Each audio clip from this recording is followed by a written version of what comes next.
I'm just getting out the hole for doing something I had no business doing. So I was in the hole for 3 months, and they end up putting me back in my old unit. So when I get in there, I'm seeing different faces. But my homies, they up in here, so it's all good. But I'm seeing different faces. So I need to figure out who's who done got up in here. Is there any enemies in here? Is it, I need to know what's up. So I see my crew, so I go right over there to them. I'm like, what's up, y'all? So we embrace each other. They giving me commissary and giving me the rundown. So as they talking to me now, we in the day room right now because I'm getting my cell assignment, right? The guard giving me my cell. I see this short Mexican dude, right? And he tatted up from head to toe, right? Dude ain't nothing but maybe 5'1", 5'2".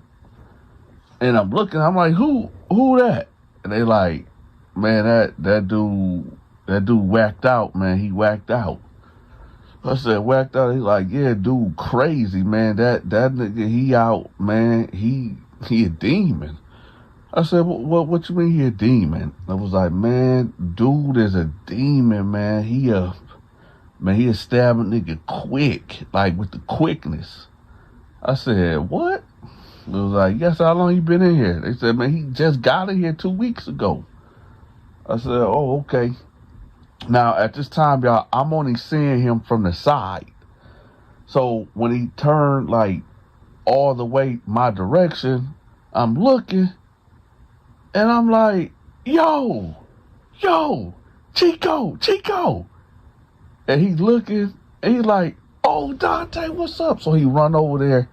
Let me tell y'all something. I grew up in Detroit. Well, the first part of my life is. I stayed on this street called Barlow, right around the corner from Osborne High School, right? Y'all, anybody in the D, y'all know where that's at. Hamburg is right next door. But I grew up in Barlow. There was a guy, a Mexican family, the typical Mexican family. You got the grandma, 2 uncles, 2 aunties, the mama, the daddy, all the kids, all the cousins, in this 3-bedroom house.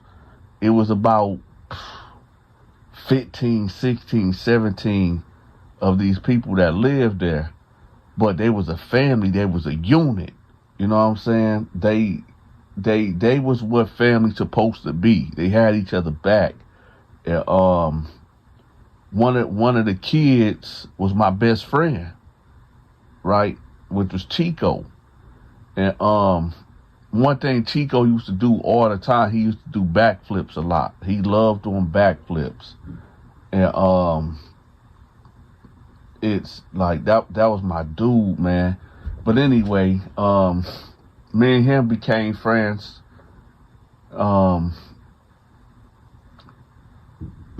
Y'all just got to give me a moment because I'm reminiscing right now.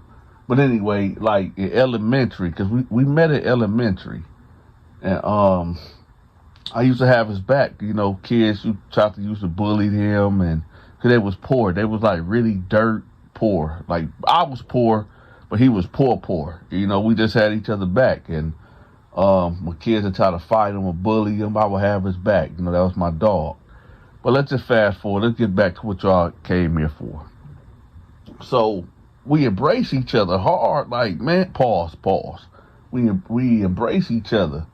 And, we hugging each other.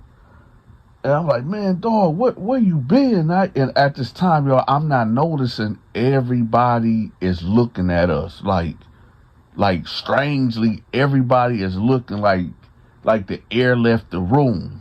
Because I guess his reputation is that once he get real close to you, like physically get close to you, he gonna do that to you. I don't know this dude's reputation at all. You know what I'm saying? And my reputation is, Donta will push that blade immediate violence. So when they see 2 violent offenders embracing each other, it's like, oh, it's about to be a bloodbath. What's about to happen, right? But they see like we happy to see each other, whatever. So anyway, um, we just talking, we catching up, and he walk off and he leave, right? And my homies, they like, so you really know dude like that? I said, yeah, man, that's my man. That's my dude, man. It was like, man, how long you know him? I said, shoot, really longer than I knew you niggas, man. I knew dude from, shit, my early childhood years. They're like, well, did you grow up with him? Like teenage years, young adult? I said, no, but, that's still my man. They was like, hey, man, watch him, man. Watch him, because that dude is a killer. And I'm like, a killer? They like, yeah, he's a killer. I'm like, well, nigga, I'm a killer too. Y'all know that? And they like, no, but I'm saying, man, this dude, man, we know how you get out, D. But I said, what, man? I'm like, man, that's my man, man. Y'all cut it out. They're like, all right, man, just watch him, man. Just watch him. I said, man, whatever. So over the next 10 days, me and Chico, we walk in the yard together. We working out together. We catching up. It's like we picked up where we left off at. We eating cook-ups together. Prison don't seem that bad right now. So, as y'all know, they did used to have commissary. We can go to the stove every Friday, but people was messing that up, wanting to fight, stab, all the bullshit that come with the commissary, right, with the stove day. So they knocked it down to once a month until we learned to, treating us like kids. So, and then they put it twice a month. So now it's commissary day, and I'm telling like, you good? You good? Whatever. He like, yeah, I'm good. Are you straight? I said, yeah. You whatever if you need something, holler at me. It's on me, because this is my guy. It's rare.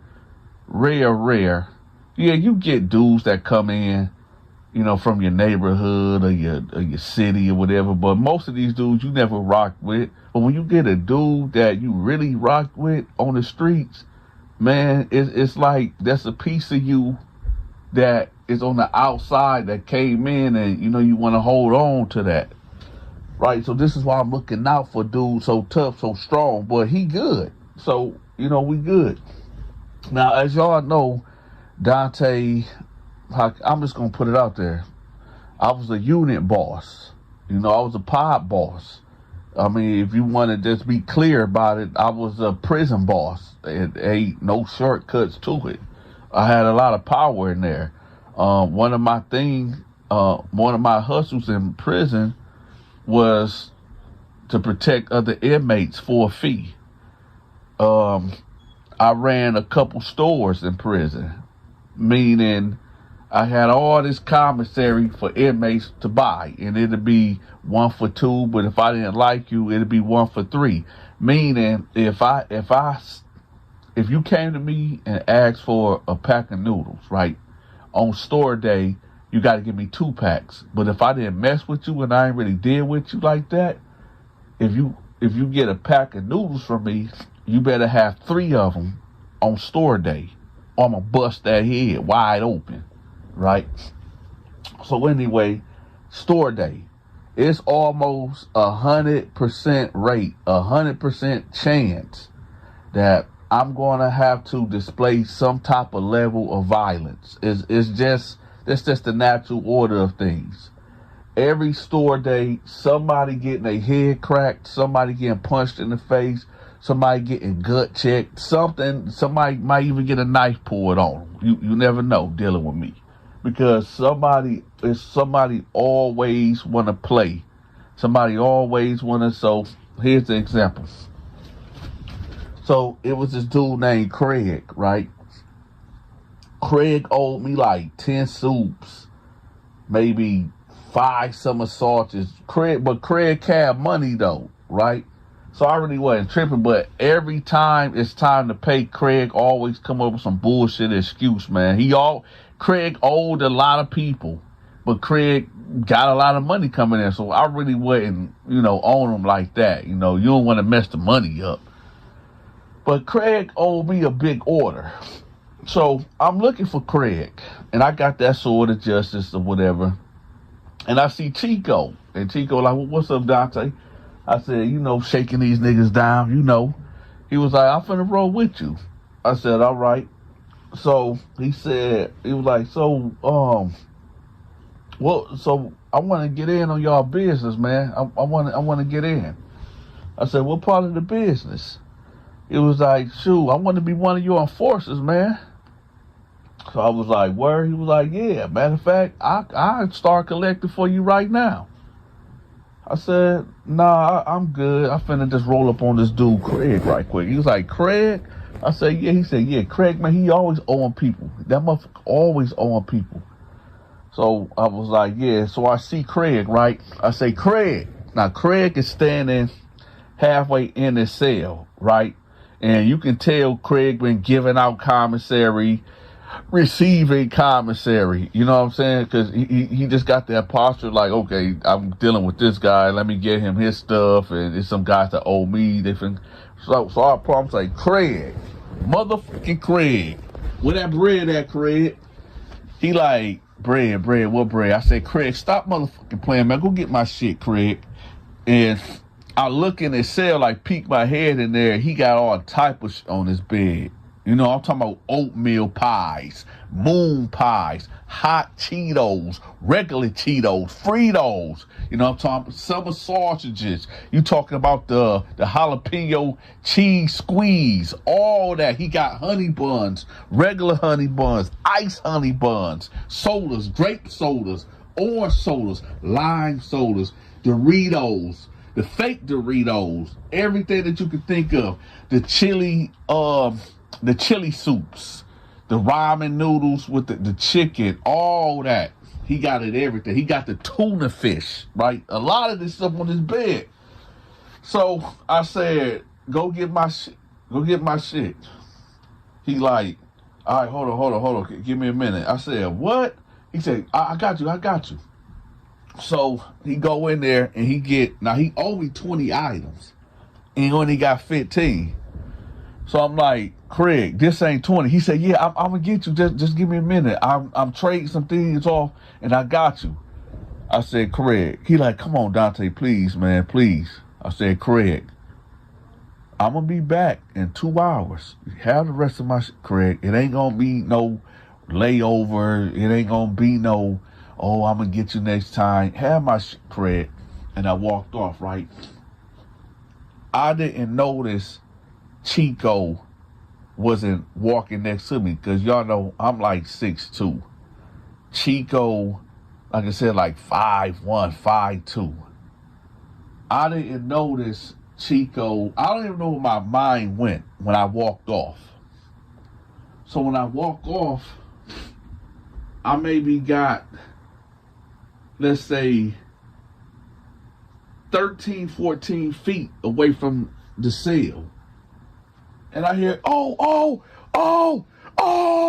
stop, man. Somebody help me. So I turned around and it clicked. I'm like, where the fuck Chico at? And I see Chico run out of Craig's cell. And he run past me. And I see his blood on his hand, right? And he running, I'm talking about he hauling ass out of Craig's cell, right? And I see Craig holding his stomach, limping out.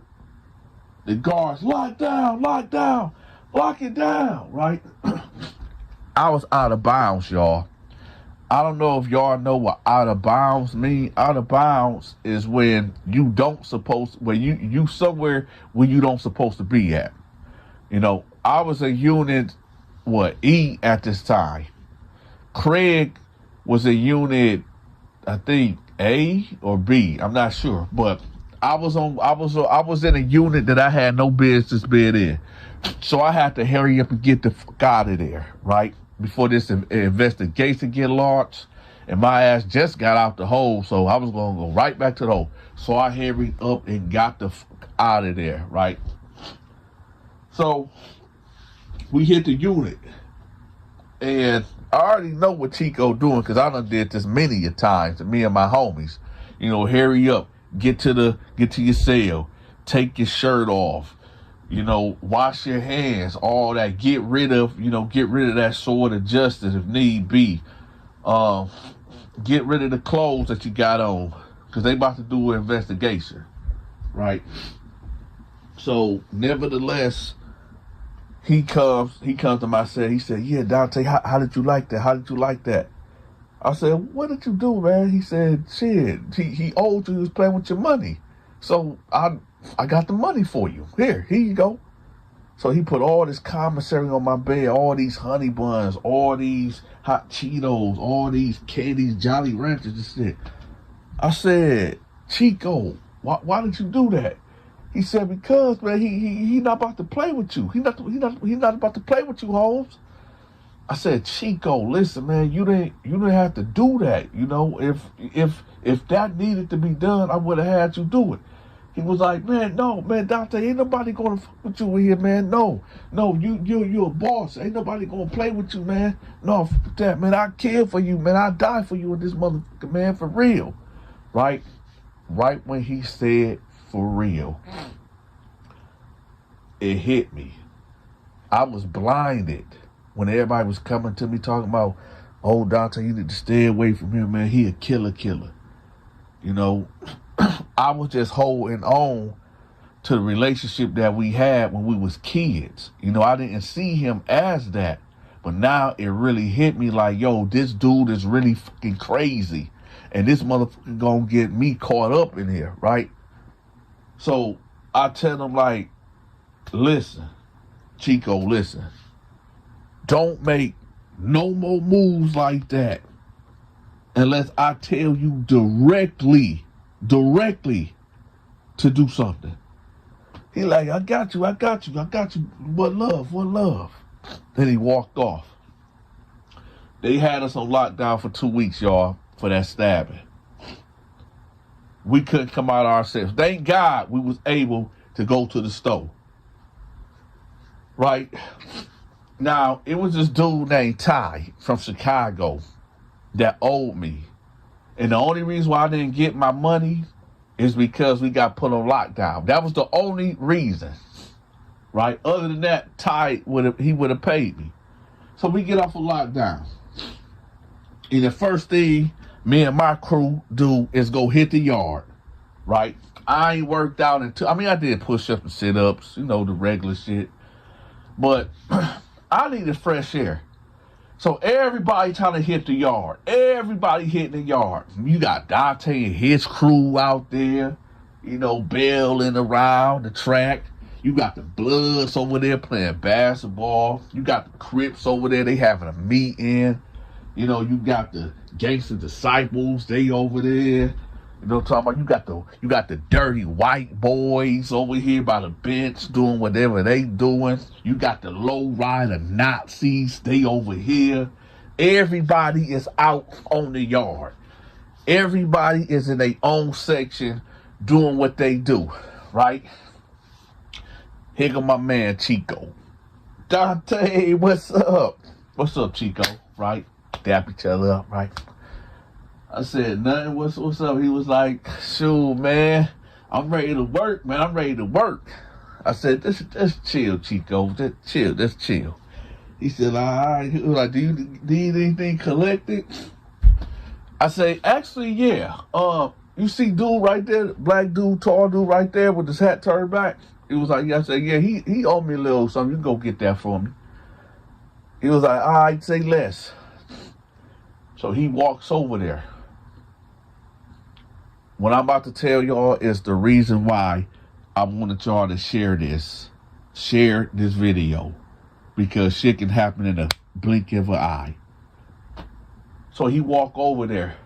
I can't hear what's being said, but I see Chico's body language, and it's real aggressive. What they say in New York, dude, mad aggressive. Next thing you know, I see Ty extend his hand like a handshake, right? Like a handshake. Like whatever they said must have ended in good terms, supposedly. Because I see his hand going out as a handshake and not aggressive. Chico takes his left hand, grab Ty's wrist, comes out with a knife, and hopefully YouTube will let this video go out. But he hit him like 5 times in the neck. Boom, boom, boom, boom, boom, boom. 5 times in the neck. And he took off running.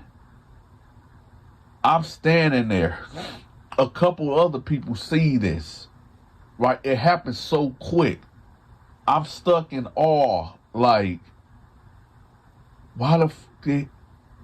You know, like in the movies, when something happened and everything goes silent and your ears like start ringing or popping or whatever, and you like zone out. That's what happened to me. Now, I done seen cats get stabbed. I done seen dudes get their head busted wide open. Hell, I was involved in a lot of stabbings and busting a nigga head open. But this level of violence that Chico displayed at a drop of a hat, I said, oh no. Oh no. No way. So, dude bleeding out. He locked the yard down, right? Everybody gets stripped butt-ass naked. I mean, all of us. They had every last one of us stripped asshole naked before we can go in, right? Y'all know how it is. Somebody snitched on Chico. And there's a lot of snitches in prison. If somebody afraid of you and they don't want to do something to you for them to get more time, or they're afraid that you might do something to them, they'll tell on you. And they told on Chico. They told on him. Right? They ended up sending Chico to the Terror Dome. They put a lot of on Chico. I looked up Chico when I got out of prison. I looked him up. And he's still in the Terror Dome. The point of me telling y'all this story is that be careful who you threaten. Be careful who you owe. Be careful with somebody that you're trying to play with. You know what I'm talking about? Pause.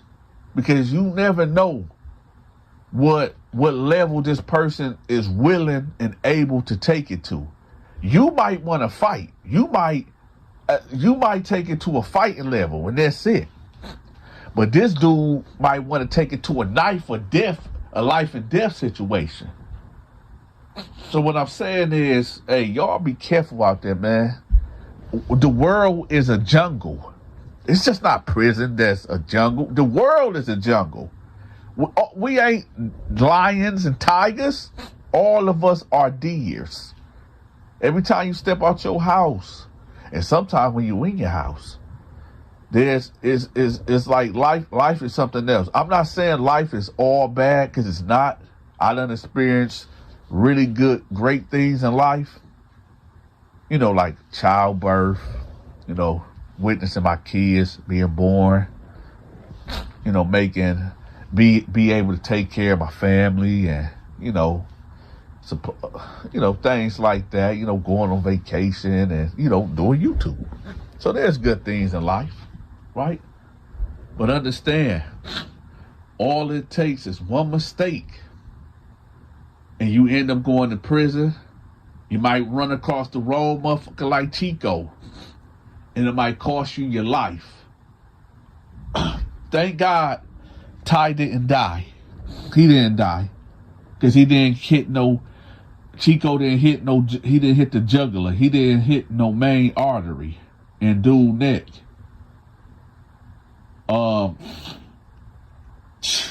Craig didn't die neither. He just got fucked up real bad. Hey, y'all be safe out there, man.